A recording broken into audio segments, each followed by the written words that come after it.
Bonjour Johannes, bienvenue sur Madagascode. Bonjour Tony. Alors aujourd'hui, on se retrouve pour une petite interview à l'université de Ankatsu, c'est bien ça?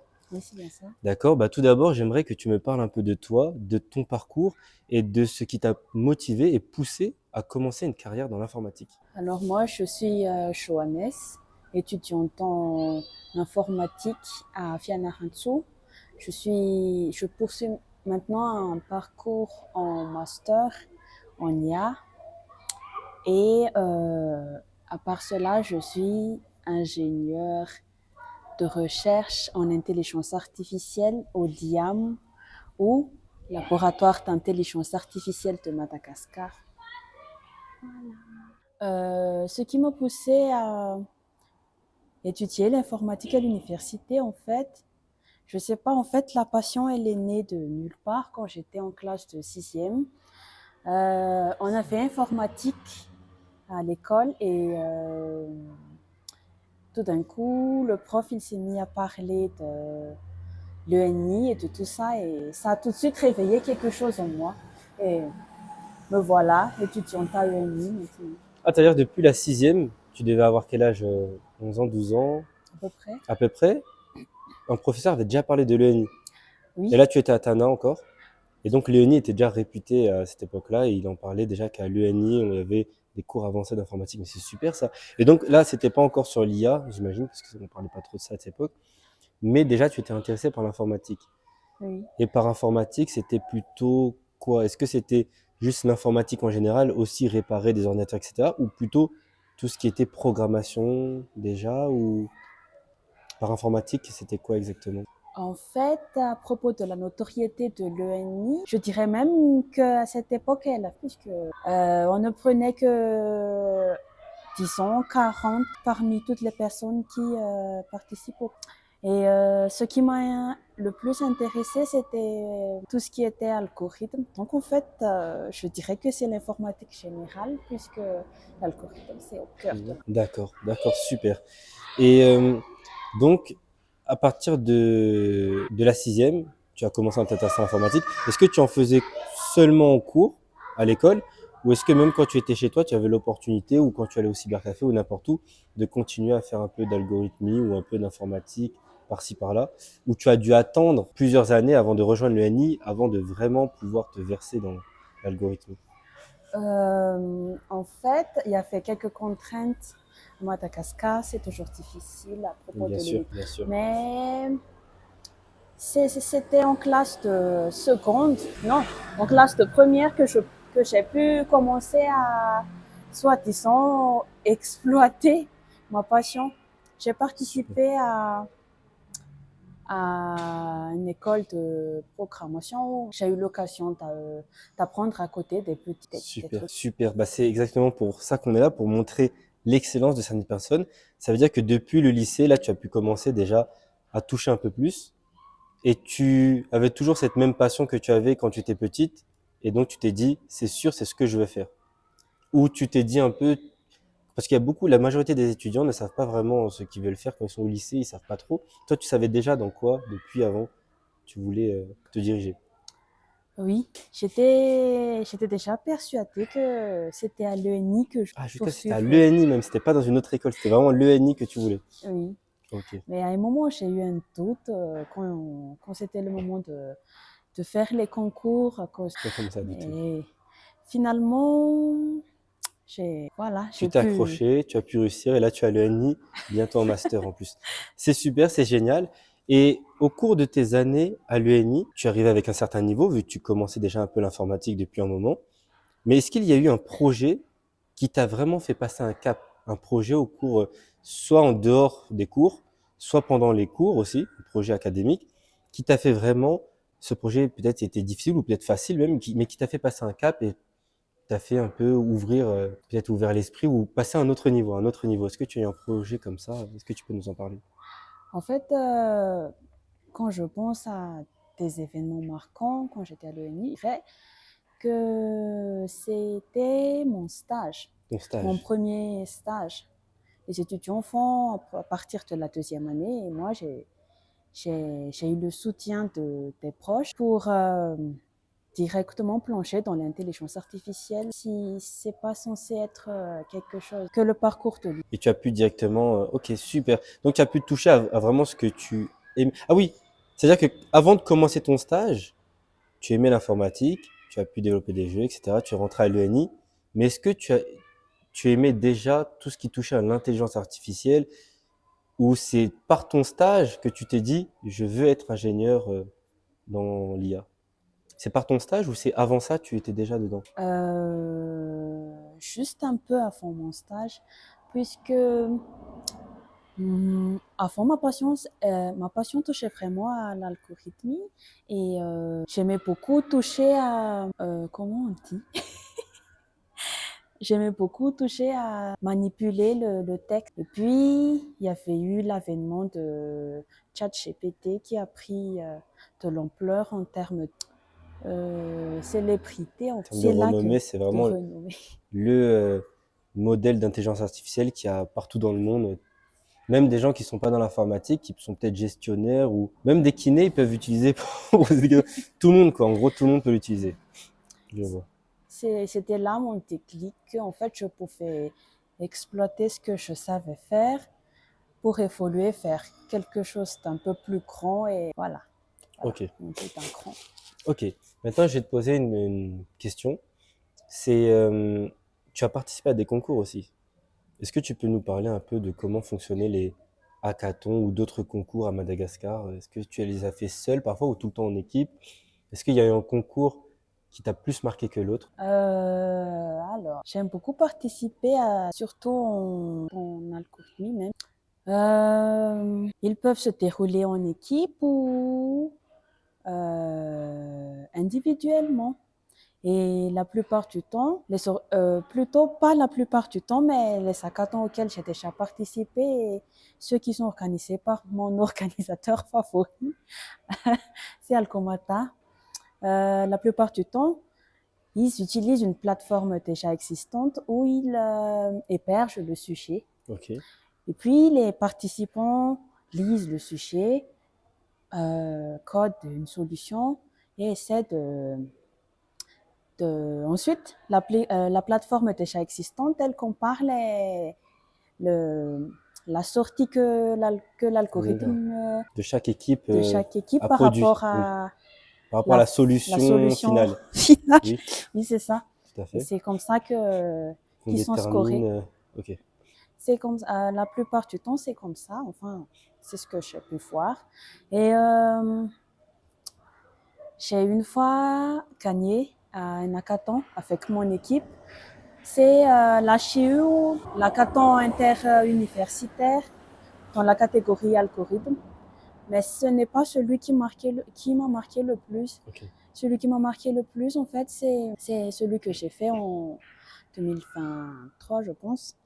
Ça s'appelle des Festa Pro Contest. Et en fait, le pro, dans le nom, ça veut dire que c'est le niveau, je sais pas, on va dire, c'est le niveau pro. Ah, vraiment? Et Oui. là, il n'y a pas seulement Madagascar, il y a aussi d'autres gens ou seulement pour Madagascar? Ah non. C'était, en fait, j'ai pas vu de restrictions par rapport à la nationalité, mais Mmh. j'ai quand même vu que tous les participants étaient malgaches. Ok, Et j'étais arrivée 6e pendant la phase éliminatoire et en plus 8e pendant la c'est super phase ça. finale. Donc, j'étais toute contente. Super. C'est-à-dire que sur tous les Malagasy presque qui participaient, vu que c'était ouvert à tout le monde. Oui. Peut-être pas tout le monde a participé, mais on va dire sur tous ceux qui ont participé, tu es arrivé comme 6e pendant les éliminateurs et 8e en phase finale. Oui, C'est c'était super, comme ça. vraiment super. Là, on est à côté d'un génie, peut-être, à Madagascar. C'est super. Et je suis très content de voir ça. Et donc là, ça me met sur, ça me donne une autre question qui n'était pas censée arriver, mais maintenant que j'y pense. Par exemple, nous, dans les classes d'ingénierie, dans les classes d'informatique en France, il y a souvent, pour 15 garçons, il y a une fille. Comment ça se passe à Madagascar? Est-ce que le ratio entre filles et garçons, c'est surtout ça que je voulais montrer. Est-ce que les filles osent plus? Est-ce que quand il y a des hackathons, toi tu en fais, mais est-ce que les autres filles qui ont peut-être le niveau aussi osent y aller ou est-ce qu'elles se disent non, c'est un truc, il n'y aura que des garçons? Est-ce que dans des projets, les femmes osent se dire moi aussi je veux participer au projet quand les gens cherchent des gens pour faire des projets en équipe? Comment ça se passe? Le rapport de la femme par rapport à l'ingénierie, par rapport à l'informatique à Madagascar? pendant les études. Après, on pendant les verra au études. travail, mais pendant les études. Alors, quand les écoles ne recrutaient qu'à peu près 40 personnes, c'était là qu'on voyait le plus de différence dans le ratio en fait entre filles et on pouvait par exemple, des gens m'ont raconté que il y avait 5 filles dans leur classe et le reste des 40 personnes, ce sont des... Mais puisque maintenant, ils recrutent un peu plus, il devient difficile d'observer.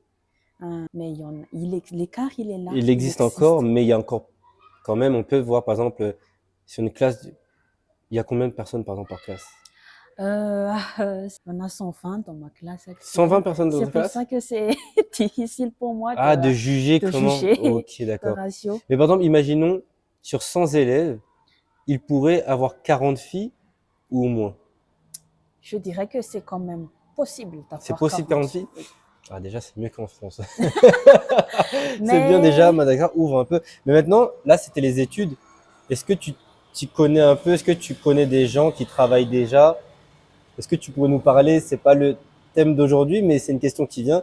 Est-ce que tu pourrais nous parler un peu, comme tu as fait un stage aussi quand même, de la femme dans le professionnel, dans tout ce qui est informatique, ingénierie, etc. Comment ça se passe? Est-ce que que ce soit des lead dev, des managers, des CTO, des patrons, le président, est-ce on traite les femmes dans l'ingénierie à même niveau, même diplôme? Est-ce qu'on leur parle exactement de la même façon qu'on parle aux hommes, ou est-ce que on les respecte moins peut-être, ou on est plus gentil justement avec elles font des erreurs, elles font n'importe quoi peut-être, ah on n'a pas assez de femmes, on va leur laisser, elles suppriment des bases de données, ah c'est pas grave, je dis n'importe quoi, mais voilà, c'est pour euh, par contre, dans le monde professionnel, on peut vraiment observer qu'il y a vraiment beaucoup moins de femmes que ok, d'hommes dans dans ces domaines-là. Et une fois, j'étais stagiaire et il y avait 2 filles qui étaient dans l'IT contre, je dirais, une douzaine de garçons. ok, quand même, Et surtout, je trouve quand même que les femmes ici à Madagascar, je sais pas, ici elles sont sous-estimées par rapport à leurs compétences en informatique. Par exemple, l'autre jour, j'ai vu une publication. Donc, il y a l'informatique, c'est le code. Et récemment, pas vraiment récemment, il y avait un concept qu'ils appellent le low code et le le no-code, no code. le no-code. D'accord. Et puis, j'ai vu que dans les publications, quand ils essayaient de promouvoir ce genre d'outils, on mentionnait tout de suite dans les commentaires que, j'essaie de traduire. Comme si ça va enfin permettre aux femmes de coder ou des choses comme ça. Oui, c'est Non. plus genre, Ah, c'est ça. Donc les hommes, ils vont dire quoi, utiliser des outils low code ou no code, c'est pas comme si on était des femmes, nous, pour s'abaisser à faire ça. Nous, on fait du code, on est des hommes, c'est ça? oui, Aïe, aïe, c'est comme aïe. ça c'est vraiment, Et ouf. c'était une personne où il y avait, on va dire, imaginons sur le poste, il y a 30 personnes qui commentent. On va dire 30 hommes qui commentent. Sur les 30 sur ce poste, imaginons, il y en a 20 qui rigolaient dessus, 25 qui rigolaient dessus, ou c'était 2 personnes. Il y en Et a quand même assez. quand Il y en même a quand beaucoup. même beaucoup de personnes. Ça veut dire qu'il y a En beaucoup plus, d'hommes qui ont cette mentalité-là. c'est vraiment, De- je sais pas, je connais pas l'origine de cette mentalité, mais c'est vraiment récurrent dans la communauté tech Ok. qu'on utilise. Ou il y a aussi des fois où les gens s'étonnent que ah c'est une femme et pourtant elle sait faire ceci ou cela, alors que ça vient avec de l'expérience, Ça, c'est quelque chose sûrement comme ça. partout. C'est malheureux, mais ça, c'est vraiment un sujet que j'espère que tu deviendras l'ambassadrice plus tard, parce qu'il faut que ça soit une femme qui lutte. C'est vrai que comme là, je peux partager ce que tu dis, mais ce genre de combat, il faut vraiment que ce soit une femme qui mène ça, et une femme excellente en plus. Donc j'espère que tu vas mener ces combats pour toutes les femmes. C'est vrai, c'est important. Peut-être que dans 10 ans, ce sera d'autres filles qui seront confrontées à ce problème-là. Pour l'instant, elles sont petites. Si toi, tu fais le travail maintenant, peut-être que pour elles, ce sera plus facile. Et c'est vraiment un très gros problème dans la tech. Il y a aussi beaucoup dans le travail. Après, je sais pas à Madagascar, mais en France, il y a beaucoup de blagues de beauf. Tu sais quoi, les blagues de beauf? Beaucoup sur. C'est-à-dire que même une femme dans une équipe tech, ce sera frustrant pour elle peut-être elle sera peut-être gênée des fois, elle se sentira pas à l'aise. Et je pense que c'est aux hommes aussi de faire l'effort de se dire, là, c'est plus un truc que la tech, l'informatique, c'est plus un truc d'hommes qui sentent mauvais, qui sont dans leur... Ça, c'est un truc ouvert à tout le monde maintenant. C'est moi avant j'étais préparateur physique, coach sportif. Aujourd'hui je suis développeur web. Donc c'est ouvert à tout le monde maintenant. La tech c'est ouvert à tout le monde. Les ressources sont accessibles à tout le monde. Même une ancienne mannequin, une ancienne miss, elle peut devenir développeuse, elle peut devenir ingénieure avec du travail, avec des efforts. Et ça, il faut Exactement. que ces hommes-là qui ont commencé peut-être à l'âge de 8 ans à faire les algorithmes, ou en coder en C ou en assembly, ils doivent se dire que c'est plus pareil maintenant, tout le monde peut accéder à cela, et notamment les femmes. Donc, franchement, très bon. Merci d'avoir répondu à ces questions-là, c'est très important. Bon, je vais revenir maintenant sur le sujet. Avec tes compétences actuelles, ou celles que tu comptes acquérir plus tard, si tu devais résoudre un problème à Madagascar par tes compétences, que ça soit par l'IA, que ça soit par l'algorithmie, que ça soit par du code, par je ne sais quoi, par tes compétences ou celles que peut-être tu comptes acquérir prochainement. S'il y avait un problème que tu voudrais résoudre, je ne sais pas si tu peux encore, mais si tu voudrais résoudre, ce serait quel problème à Madagascar? Je peux te donner un exemple si tu veux. Oui. Mandy, lui, il a dit, c'est ça, Mandy, c'est ça. Oui. Il a parlé de résoudre les problèmes de trafic parce qu'il y a beaucoup à Tana, il y a beaucoup de même autre part, mais surtout à Tana, il y a beaucoup d'embouteillages parfois à certaines heures. Et il a vu que même Kevin d'ailleurs, ils ont vu qu'en Inde ou dans d'autres pays, des fois il y a des petits programmes ou des applications pour voir le trafic, comment ça se passe, pour aider aussi les policiers à réguler le trafic. Et donc c'est un exemple, hein, mais est-ce que tu aurais un autre exemple ou... Ah, mais Tu peux réfléchir, hein. c'est-à-dire que connaissant Mandy, c'est vraiment le genre de problème qu'il a. Parce que c'est dans ses cordes, les compétences. Et puis, en fait, ce qui est difficile dans le fait de penser à un projet, c'est que à force comment dire, à force de réfléchir au problème, donc je vais déjà commencer à réfléchir à la possibilité de Oui. tout ça. Donc, ça devient difficile de... Au lieu de te dire je veux résoudre ce problème, tu dis comment je le mets en place, comment je vais faire ça, et donc après tu te perds dedans et tu dis peut-être que je pourrais pas le faire. Oui. Mais là c'est vraiment un problème résoudre. J'ai un autre exemple qui passera pas, mais quand je vais faire le montage, par exemple quand elle est juriste et elle voudrait travailler contre les injustices sociales, toutes. Par exemple, ceux qui subissent peut-être des agressions sexuelles, des attouchements. Il n'y a pas assez à Madagascar, il n'y a pas assez de lois qui cadrent les choses comme ça. Oui. Par exemple, tu te fais toucher dans la rue, tu veux porter plainte, peut-être qu'il va te renvoyer, il va... En France aussi, il y a beaucoup, surtout pour les femmes, hein, ça touche. Bah, déjà, dans le monde entier, j'ai l'impression que ça touche surtout les femmes. Bah, ça, par exemple, un combat. Vu que dans le monde entier, ça touche les femmes, je sais pas si c'est d'ici les prochaines années, elle va réussir. Mais c'est un très beau combat et j'espère que sur les années, elle va réussir à lutter contre cela, même si c'est très difficile. C'est pas obligé que ça soit sur les femmes. C'est pas parce que t'es une femme, je dis ça. Ça peut être dans le bâtiment, ça peut être... Et si tu trouves pas, c'est pas grave. Peut-être de la livraison Uber Eats, c'est peut-être n'importe quoi. Non, mais c'est vrai. Pour bien qu'on mange, on mange mieux à la maison. Voilà, maintenant t'as la pression maintenant. T'es la seule femme qui passe, la première. Tu dois prouver pour toutes les autres femmes. En fait, moi, j'ai juste... pour moi, l'éducation, c'est un domaine qui me tient à cœur. Et pour l'instant, je peux pas voir vraiment les grandes lacunes. Je sais qu'il y en a, mais je ne peux pas encore... je suis pas encore capable de les distinguer, de dire que c'est vraiment ça, précisément, Le problème. le problème. Mais si un jour, j'ai l'occasion, j'aurais... Si un jour j'avais l'occasion, si un jour j'aurais l'occasion d'apporter ma contribution pour améliorer les... Ce serait une très très bonne idée et ça me permet de rebondir sur un projet, je crois que c'est en Côte d'Ivoire où parfois il y a beaucoup d'absentéisme chez les étudiants qui partent jouer un peu tout ça. Et ils ont créé une application, je crois, pour que les parents puissent suivre facilement les étudiants, les lycéens, etc. Pour, parce que les parents en fait c'est trop facile de tromper un parent. C'est facile parce que eux, ils ont pas eu la même éducation que nous. Parfois, ils ont pas eu les mêmes chances que nous aussi. Nous, on va à un certain niveau d'études. Moi, mes parents, ils ont pas pu aller à un certain niveau d'études. Pas parce qu'ils étaient moins intelligents que moi, ils sont incroyablement intelligents, mais parce qu'ils avaient pas les moyens, parce que la vie était difficile. Et donc, ils ont pas eu la même chance. Ils m'ont offert la même chance. Et ben pour moi, c'était facile. Parfois, si je faisais des petits trucs, ils comprennent pas tout. Et c'est dommage. Et ben ces applications-là, ça permet de suivre les enfants, pas qu'ils fassent n'importe quoi, etc. Et ça améliore pas l'éducation en soi. Toi, c'est différent ton projet, parce que l'éducation en soi, peu importe les pays, des fois, c'est mal construit pour les élèves. Mais voilà, c'est une petite contribution pour faire hommage aux Ivoiriens qui nous regarderaient peut-être, même si je pense qu'il y aura surtout des Français et des Malagasy. Je sais jamais.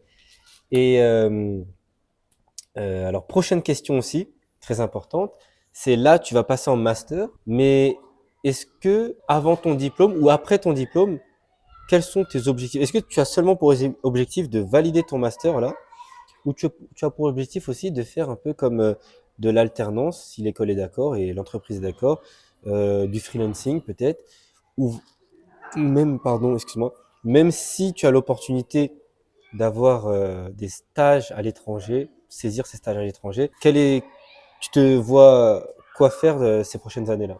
Alors, en fait, mon projet pour l'année prochaine, puisque en fait, hein, les adultes, ils nous ont dit que l'année de master 1, c'est là où Tu as plus tu de peux temps libre? faire, oui, Hmm. des activités qui sont pas parascolaires. Hmm. Et en fait, j'avais prévu de préparer le terrain pour des opportunités à l'étranger Hmm. après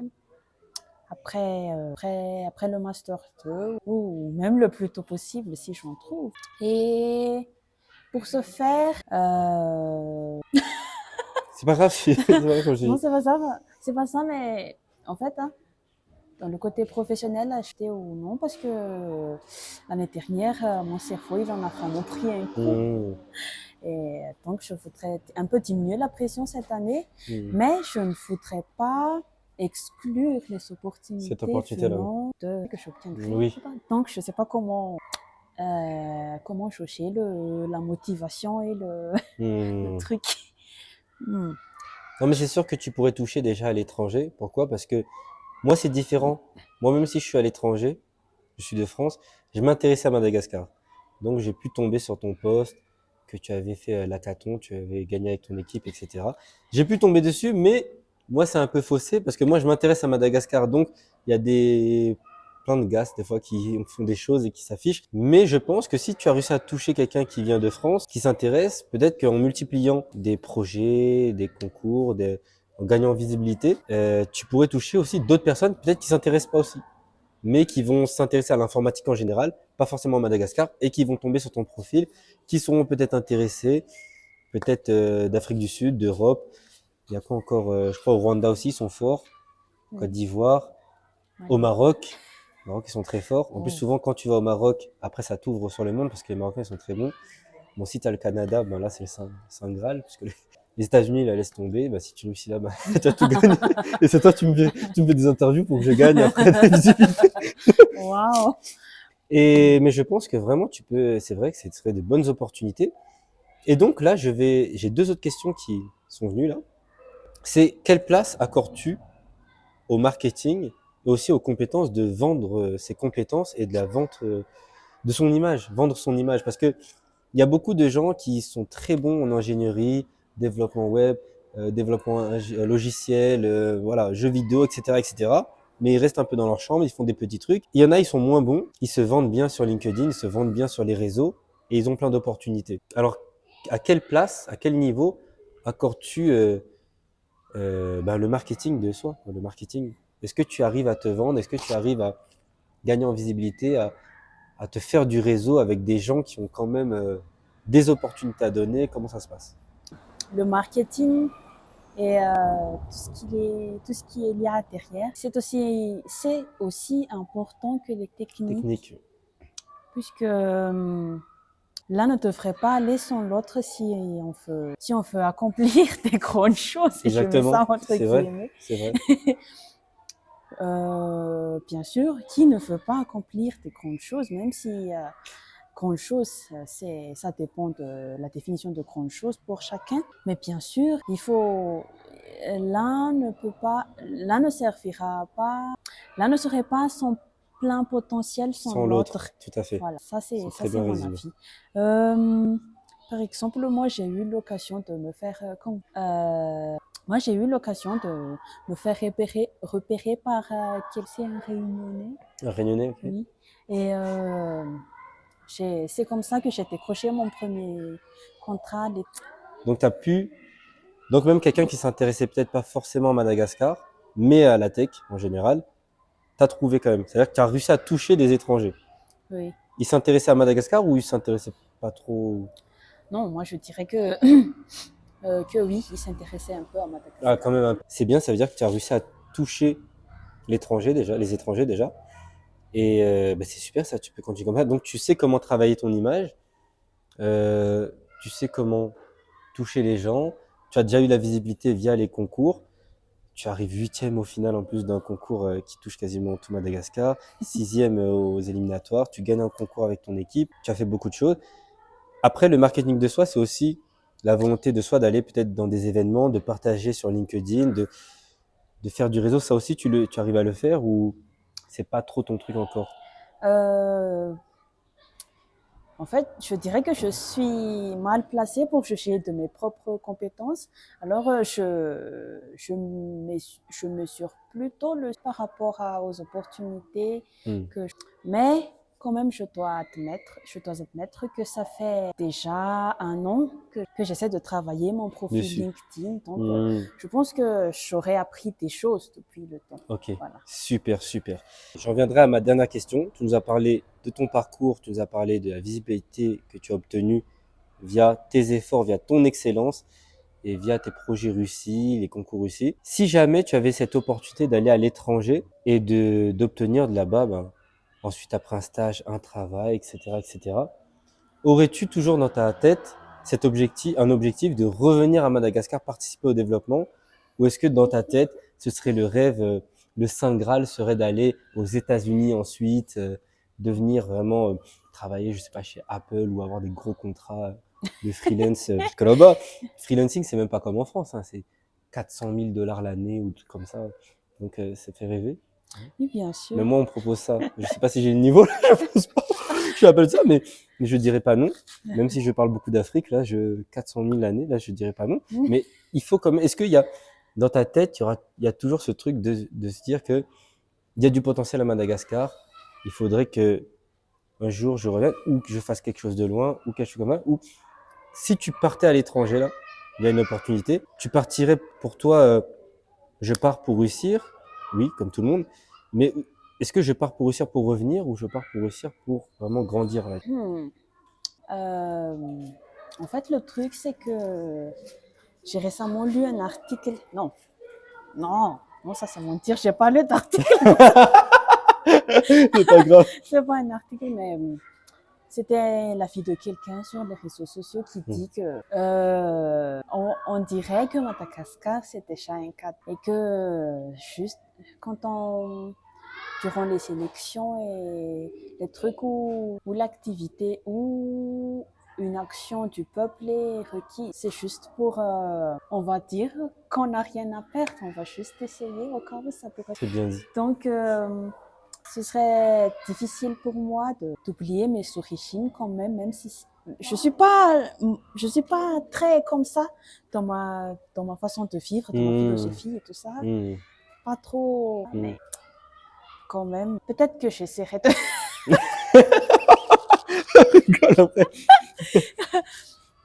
au moins, au moins, je ferai quelque chose pour la communauté tech. Ok, super, super. Mais il y a quand même des bons exemples hein, de ceux qui sont partis à la diaspora et qui, même si parfois, je ne sais pas s'ils sont revenus complètement, mais il y a le directeur, je crois, de HEI à Tana, bah ici on a Tana, de HEI, vit en France. Même il a fait une Numère, je sais pas si tu vois, c'est quoi Numère Technologie. Ben, lui, je crois qu'il habite en France, mais il a son entreprise ici et il est co-fondateur de l'école HEI. Mhm. Tu vois, c'est quoi HEI? Oui, oui, Oui, voilà, co-fondateur. Donc, on peut voir qu'il y a une diaspora forte, en fait, c'est important. On va pas rentrer dans la politique, mais quand en fait, quelqu'un part, il voit comment ça fonctionne ailleurs. Il y a certaines choses qui se passent à Madagascar, qui se font à Madagascar, qui ne se font pas comme ça ailleurs. Donc, quelqu'un qui voit ailleurs. Et donc, bah, merci beaucoup, Johannes. C'est une très belle interview. On a beaucoup appris, et surtout moi j'ai beaucoup appris hein, parce qu'en plus on a la tech à Madagascar, mais du miroir et de la vision d'une femme. Parce que moi déjà je ne suis pas à Madagascar et en plus de ça je suis un homme, donc je peux pas savoir. Et grâce à toi, ben, j'en sais un peu plus. Et j'espère que toi aussi, ça t'a permis de réfléchir sur toi-même et de pouvoir motiver, je l'espère, des filles qui pourront regarder cette interview. Merci beaucoup, Johannes. C'était un Merci plaisir. beaucoup, Tony, de m'avoir accueilli.